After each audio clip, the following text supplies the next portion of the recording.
just finished making, this is one of two pieces that I've made. They're identical just in the open plan of them, but shift in terms of how I've modelled the piece. Just a bit of a background.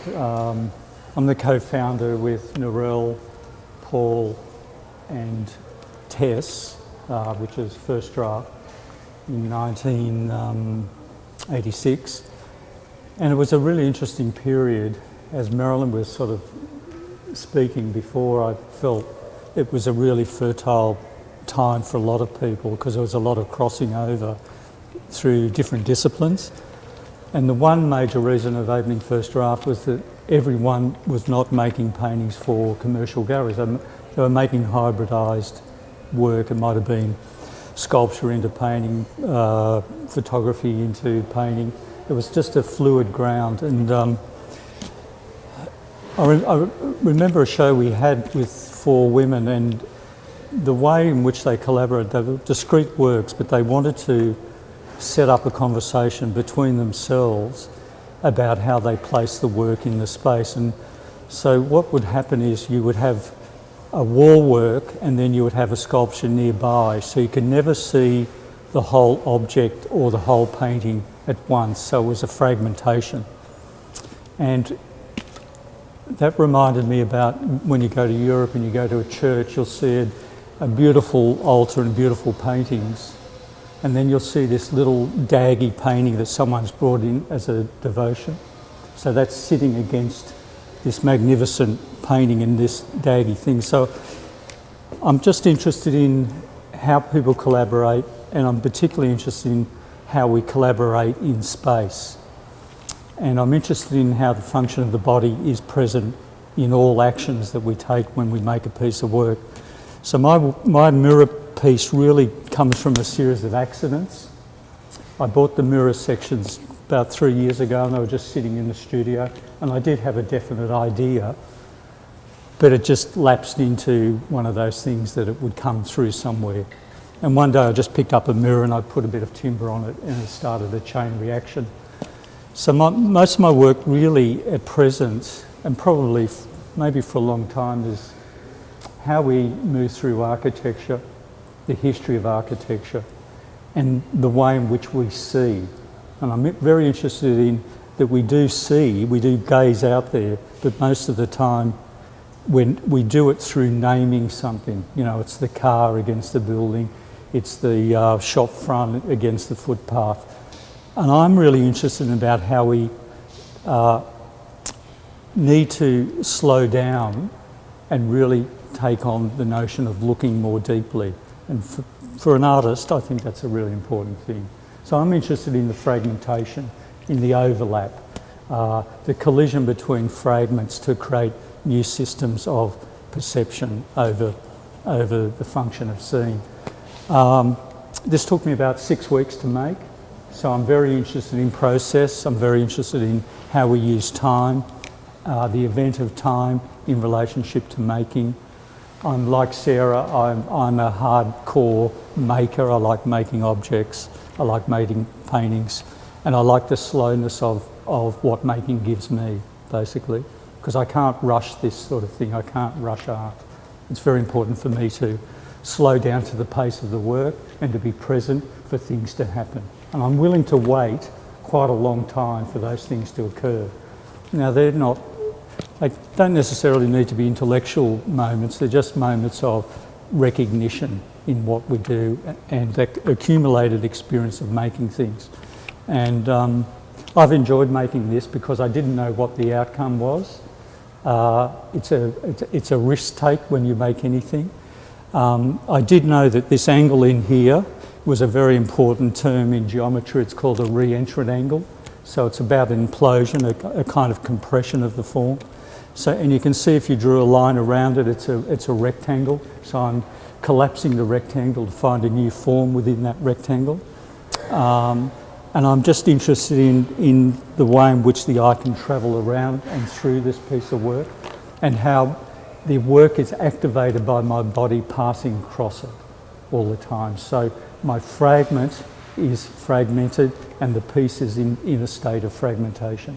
And I was watching some people at Town Hall Station the other day with their cameras, and what I've noticed is people don't stand and look anymore. They pick this up and they click, and it's in that fragmentation. So I think the brain is changing in terms of how we actually perceive the world through these different systems that we now use. And I'm interested in that fragmentation. There is talk of a kind of trying to find a universal wholeness, but I don't think that's possible. It all started somewhere in the 1980s. I was living in a squat in Woolloomooloo. I heard this strange tinkling noise through the wall of my upstairs room. I listened and I couldn't quite figure out what it was. I kept listening. Eventually, the abandoned house next door had a few loose boards at the back, and I broke through, and there was a tiny little altar at one end of the room. I turned it around, and someone had made a Venus of Willendorf in a little altar. Now this was a little odd, but for the time, maybe not quite so. You see, there were at least 3 people I thought straight away could have been responsible for making an altar like this. One was a group of white supremacists that lived up in Burke Street in the squats there, and they had a kind of white goddess cult. They published a newsletter called The White Goddess. I don't know, some people in the room may even remember those times. Why put it next to my house, though, in an abandoned house? That was a strange question. The other possible explanations were that some of the local displaced homeless people that were in the squats at the time, there were Dulles and Douglas, who were in fact the same person. And I mused on this as I went back in. Dulles and Douglas often would be seen around the neighbourhood, and they had a friend, Venus. The other possible person was my old animation partner, Julie Cunningham, who worked with me for a time in the Shepherd and Newman building where we built a studio. I walked into my backyard. Curiously, the backyard had a jetty connecting it to Sydney Harbour, which I had never realised before.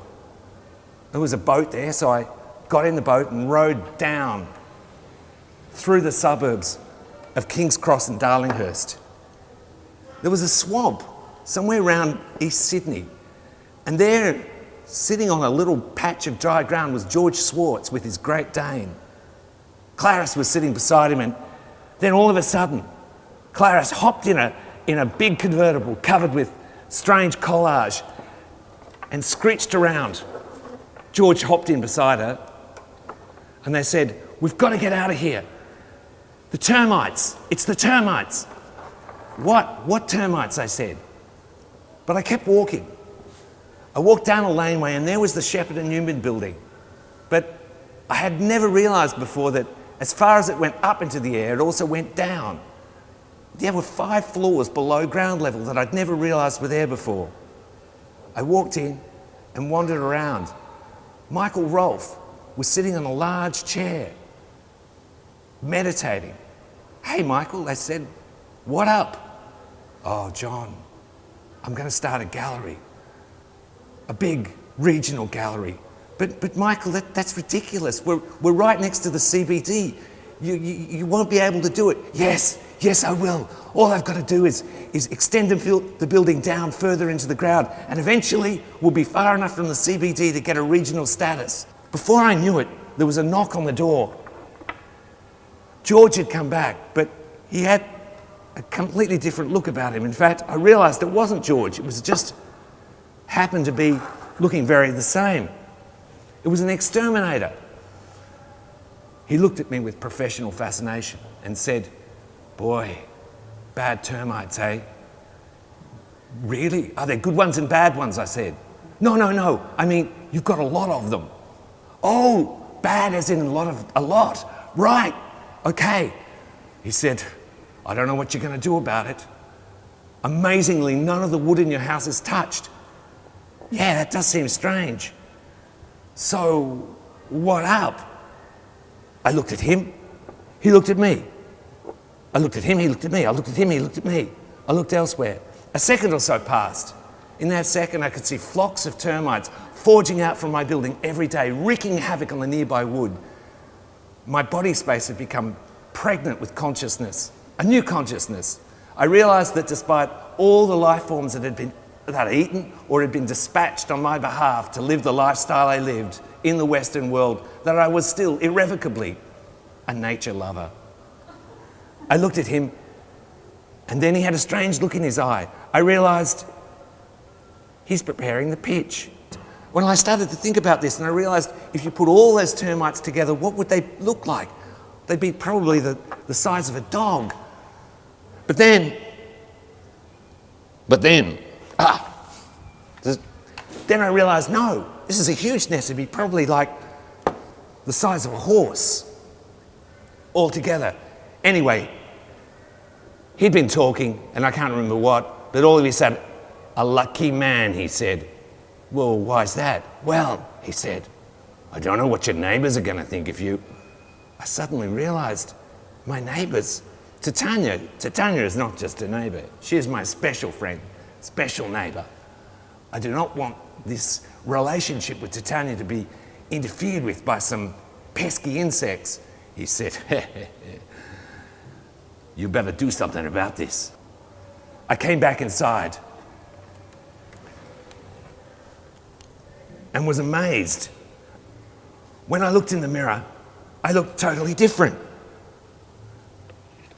Somehow, the combined effect of all the insect presence had transformed me. I'd become a kind of half termite, half human. This was strange. I thought, wow, I'll be able to work twice as fast on my sculptures. But then I turned around, and in the corner, a large termite ambassador was standing there. He said, you think you can pull this off? And I went, what? Pull what off? I have a big mission for you. I said, sure, I'll give it a go. He said, okay, I will give you a glass of this special chemical. It is the chemical by which the queen communicates with the whole colony. Well, I was amazed because it's exactly what the pest guy had said, that no matter what you do, you can't disturb a gallery or anywhere because the termites will understand straight away. They must have chemicals for everything. He said, you know what to do with this. And I went, sure. Well, I was carving wood sculptures. So I started painting a large piece of wood with a picture of a nose in the chemical. And I placed it beneath my floorboards. And the next day I came back. The termites had eaten exactly what I'd replicated on the wood. This was a revelation to me. Soon, my minion of termites, the whole army would be creating art for me. And I would go on to big and great and strange fame. But for the moment, that's all. Good night.